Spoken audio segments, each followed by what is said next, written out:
Hello. हाँ बहिनी। अरे रक्षाबंधन आवत बा, याद बा कि ना? हाँ हाँ याद बा। एह साल कोनो बहाना ना चली, ठीक बा ना? आवे बा जरूर। ठीक बा बहिन, कोशिश करब। कोशिश ना, आवे के ही ह। अच्छा ठीक बा भाई।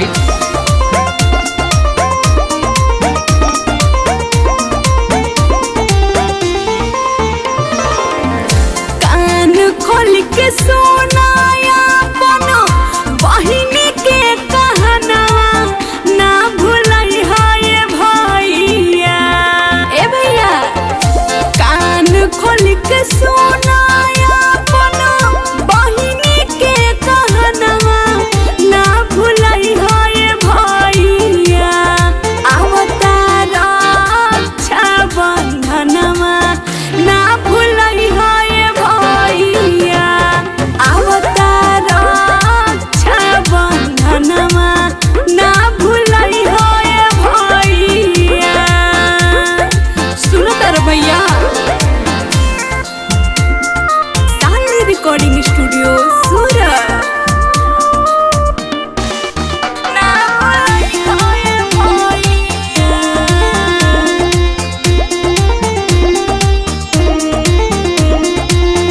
तोरे याद में रोवत रोवत कईनी बुरा हाल हो। छुट्टी लेके आजा कसहू भैया एही साल हो। अरे भैया, अब किचन भूलैया। तोरे याद में रोवत रोवत कईनी बुरा हाल हो। छुट्टी लेके आजा कसहू भैया एही साल हो। ए तने बबिनती पूरा कर दया रमनवा, ना भूलई है भैया।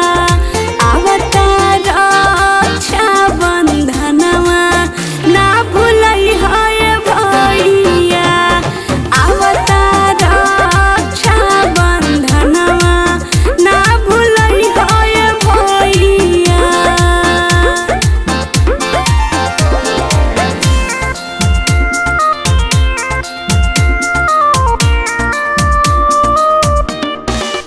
ना भूलई है भैया।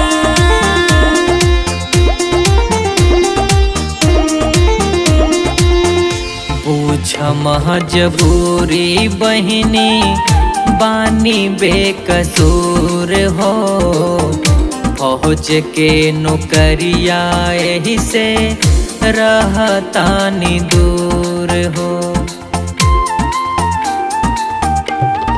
ए बहिनी, पूछ महजबूरी बहिनी, बानी बेकसूर हो।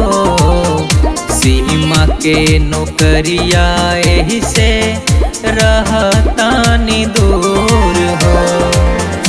आर के रविंदर सूरज चाली न बहनवा, ना भूलई है भैया। अवतार रक्षाबंधनवा ना भूलई है भैया। आवेदार रक्षाबंधनवा ना भुलाई बिये बहिनी। तू चिंता मत करा, हम जरूर आए।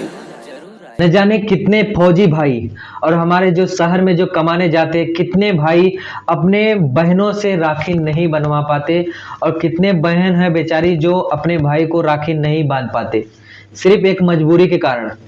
फौजी भाई नहीं बनवाते क्योंकि उनका सरहद पे नौकरी है। हमारे जो देश की रक्षा करते हैं उन भाइयों को सलाम मेरा। और जो कमाने खाने के लिए गए हैं वो बेचारे नहीं जा पाते, बस इसी कारण क्योंकि उनको छुट्टी नहीं मिल पाता। तो दोस्तों, ये गाना बनाने का मोटिव मेरा यही था कि लोगों तक ज़्यादा से ज़्यादा इसको फैलाओ आप लोग, और सब लोग आप लोग इस गाने को सपोर्ट करिए, रील्स बनाइए। फौजी भाई जो देख रहे हैं इस गाने को, उन लोग से एक रिक्वेस्ट है कि आप लोग ज़्यादा से ज़्यादा रील्स बनाइए इस पे और हमें सपोर्ट करिए। सालनी रिकॉर्डिंग स्टूडियो एक नए धमाके के साथ, एक नए गाने के साथ आप लोग के बीच फिर से हाजिर होऊंगा। तब तक के लिए नमस्कार।